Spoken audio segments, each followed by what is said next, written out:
In today's morning rounds, we're taking a look at the changing face of cosmetic injections. Nearly 16 million minimally invasive cosmetic procedures took place last year in this country. And that includes nearly 7.5 million Botox and other neurotoxin injections to reduce wrinkles. Nobody likes wrinkles. And more than 2.5 million filler injections to shape the face. These enhancements traditionally require a visit to a doctor's office. Dr. Tara Narula shows us how new salons are offering these injections in a more casual setting, but there are some potential risks that we think you should know about. So, Tara, what are the drawbacks of the salons? Well, Gail, these spas, called the dry bars of Botox, focus on anti-aging injectables. They're designed to be more convenient and less clinical than a doctor's office. And while it's legal for non-physicians like nurses to administer these products, professionals say these procedures carry risks that are more serious than a bad hair blowout. Caitlin Doyle is ready for her close-up. Your right side, center and the left. At her regular Botox injection at Alchemy 43. This is your before and this is your after. The nationwide chain offers only micro-treatments, non-surgical procedures like Botox and fillers, in a casual setting similar to a hair or nail salon. I'm going to be doing a little bit of Botox around the crow's feet. I don't think that we should feel like we're in a clinical cold environment. It's self-care, and it should almost be something enjoyable and fun. While social media inspires many to seek out cosmetic procedures, it's also filled with customer reviews of various companies showing the damage that can be done. Fortunately, the vast majority of the time in any setting, these are safe and they're done properly. But the public needs to realize that this is medical care and things can happen with medical care. Dr. Alan Matarazzo is president of the American Society of Plastic Surgeons. With injections, you can lose skin, you can get gangrene, you can get blindness that require moments to treat. By law, injectables must be ordered by doctors, and many states require facilities to have medical directors. But those doctors aren't necessarily plastic surgeons or dermatologists, and they aren't always on site. And I just wanted a little lift, little tweaking.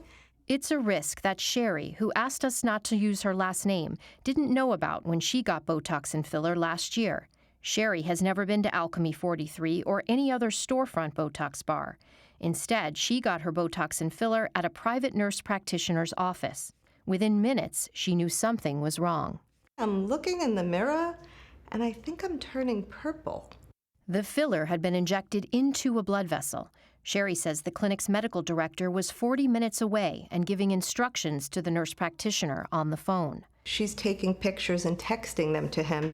Hours later, the doctor arrived with the medicine that could unblock blood flow to the area around her nose. The only thing I remember him saying is, "You're lucky you didn't lose your nose," which was quite alarming. Even after oxygen therapy, Sherry was left with damaged blood vessels, skin discoloration, and severe headaches. Every morning I have to look at myself and I see it, and it's also a constant reminder of what I went through. So it's either not getting any blood supply or it's having trouble perfusing.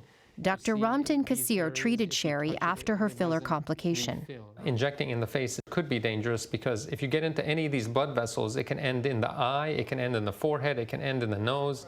While even the most experienced doctor can hit a blood vessel, Dr. Kassir says it's critical to have filler-dissolving medicine at arm's reach. We preload it into these syringes, so I don't even have to stop and draw it out. You are getting a needle in your face. There is some risk attached to that, and we certainly don't take that lightly as a brand. Alchemy 43 founder Nikki Levy says her staff is prepared for emergencies. We've been very diligent about training them on that, and we also keep all the materials here that are needed in case we did need to address something immediately. If you have any questions, give us a call in between. Great. So you just had your procedure done. How do you feel? I feel fantastic. I cannot wait for the next week to see the full results. But it was quick, it was painless, so it just goes to show beauty isn't always pain. Procedures at these retail outlets typically cost several $100s a piece. They can be slightly less expensive than going to a doctor's office. Some even offer discounts for frequent visits. Well, we see the pros and the cons. Sherry's story, I have to say, it freaked me out just a little bit. So what questions should people ask before they go to a facility like that? Yeah, there's several things to look at. First of all, who's doing your injectables? What's their training? How do they get trained in a weekend course? How many injectables do they do? And how do you know that? We should just ask them, what's your training? You have to ask them. There's actually no real certifying body that does this for nurses or nurse practitioners or PAs. And the laws really vary state by state in terms of oversight, which is really the second question. So who is looking over what you're doing? Is there a medical director? How far away are they? Are they an anesthesiologist or an OB-GYN, or are they a plastic surgeon or dermatologist? Because sometimes it can just be an MD. Do they have that filler dissolving medicine at arm's reach, as they said? And also, who's going to answer the phone after hours? So if you have a problem that night or the next day or the day after, what's going to happen if you can't reach somebody? So these are really important things to ask. Yes, as that man said, things can happen with medical care. Yes. That's why I think it's good to ask the doctor, may I have your cell number? See how that goes over. All right, thank you.